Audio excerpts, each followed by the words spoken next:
Earlier this week, LEGO revealed that it had canceled its upcoming Crooks Hideout set for clashing with its brand values. I'm going to break this decision down for you guys, talk about LEGO's brand values a little bit, and talk about what this might mean for LEGO in the future.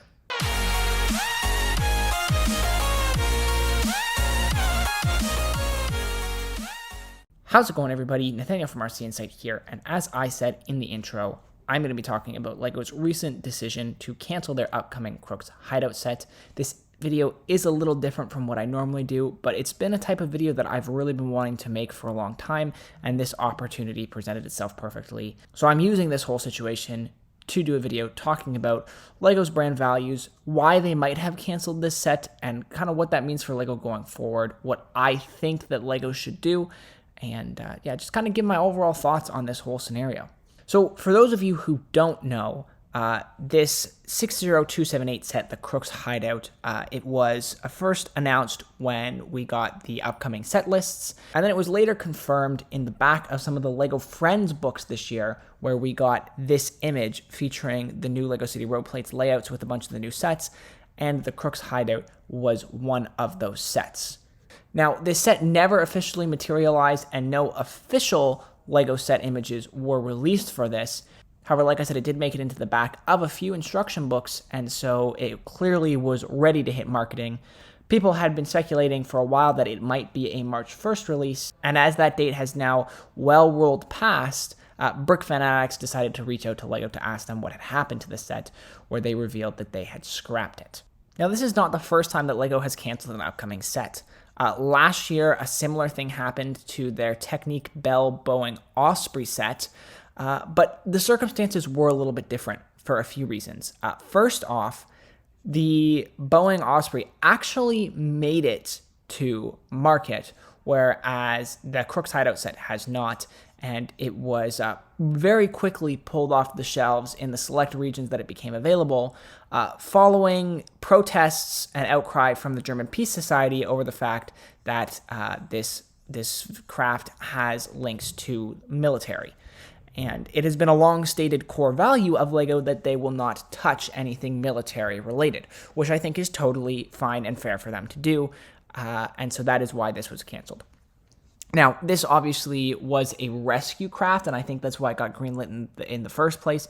It was very clearly defined that military was against LEGO's brand values, and it totally makes sense that this set was canned, though I am surprised it was ever made in the first place. It is a completely different story with this Crooks Hideout, however, because this set did not come to market, there was no backlash, and in fact, quite the opposite, there was a lot of anticipation for this set. So that begs the question, why exactly was it canceled? So personally, I believe this entire set was a little too on the nose, even for LEGO City. They've done plenty of cops and robber stuff in the past, and they have done Crooks Hideouts before, but despite the fact that it was very clearly meant to be cartoony, as is evidenced by the fact that that bomb sticker on the front there is winking at you, the fact that there was a dynamite stick on the roof and also a bomb there on the front of the building, I think they realized that this maybe wasn't quite appropriate. Again, like I said, they did go out of their way to clearly make this cartoony in nature, but I will admit that I was surprised when I first saw this set that LEGO would do something that does have some real-life similarities to very real and significant consequences in terms of extremism and terrorism, bomb threats, all that sort of stuff. So Just Too Good speculated that maybe that there was a shift in the brand values and that would just mean no more crooks and criminal stuff, and I don't think that is the case. I think your regular heists, your speed chases, whatever, I think that's fine. I think it was the very real implications of terrorism, bombs, and that stuff that made them realize that this set maybe wasn't the best idea. And so to me, that is the reason it was canceled. Of course, I do respect LEGO for actually having some brand values that they stick to.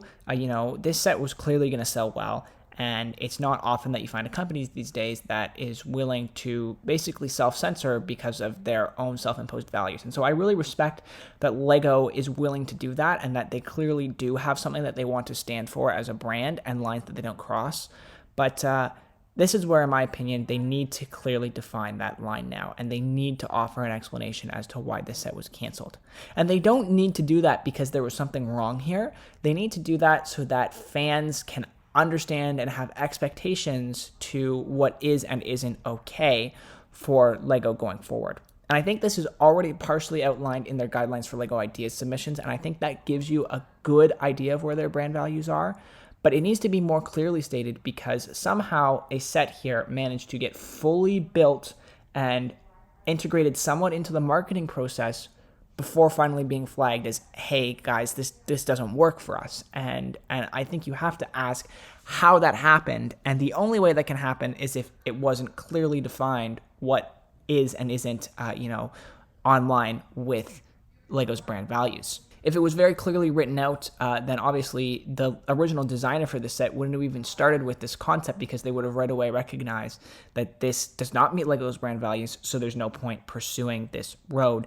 And again, that's clearly not the case because this set was finished and ready to go. So there definitely needs to be a discussion where I think LEGO should make it very clear what their values are, why they hold those values, and how that will affect their products going forward so LEGO fans can know what to expect. Now, personally, as I mentioned in the title, I wanted to talk about what I think LEGO's brand values are, and as I mentioned why I think they canceled the set, I think it's very clear to me that their red lines are glorifying violence, military-related stuff, and anything that kind of broaches on the subjects of extremism and terrorism.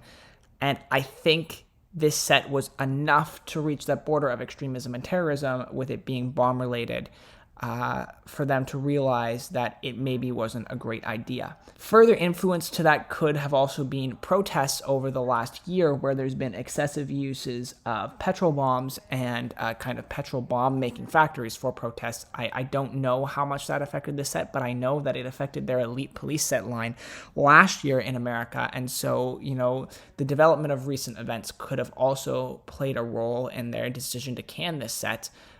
But I don't think that LEGO should be hesitant to release sets just because of ongoing topical discussions. I think it should be based on their values overall. Obviously, at the end of the day, this was LEGO's decision, and they were not facing backlash for it, so someone somewhere along the line decided to stop this set in its tracks. And as much as I'm frustrated that we're not going to get this set, I respect LEGO for that decision. But again, like I said, they need to clearly define why this decision was made.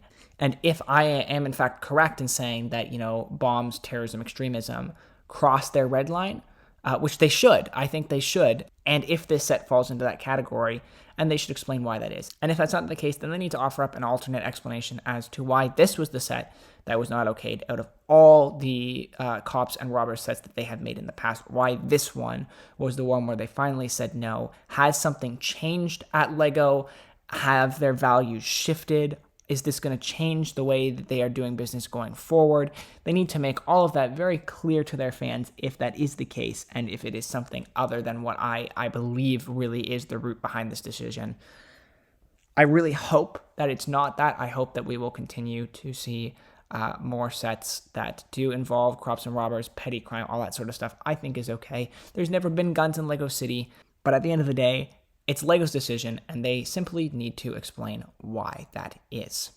I hope you guys enjoyed this video. I hope it wasn't a little long-winded. I haven't done a lot of videos like this, and I think I will refine my ability to do them as time goes on. But I really, really wanted to talk about this issue because I think it's a very significant development for LEGO, and I've kind of laid out why. Let me know what you guys think about this decision in the comments down below. Do you agree with me? Do you not? Do you agree with LEGO's decision here, or do you not? Kind of just give me your thoughts overall, what you think about this decision and what it means for LEGO going forward. I'm very interested to hear what you guys have to say, and I read all the comments, so definitely go and let me know. If you guys like this video, click the like button down below to show your support. It is always much appreciated. Subscribe so that you can see more videos like this one, breaking down LEGO news, staying up to date with LEGO news and sets as soon as we kind of get that information. And then also, of course, doing reviews, speedbuilds, and all sorts of other content on my channel as well. So if you're interested in any of that, subscribe so you can be notified as soon as those videos come out. And with all that said, thanks so much for watching, guys, and I will see you in the next video.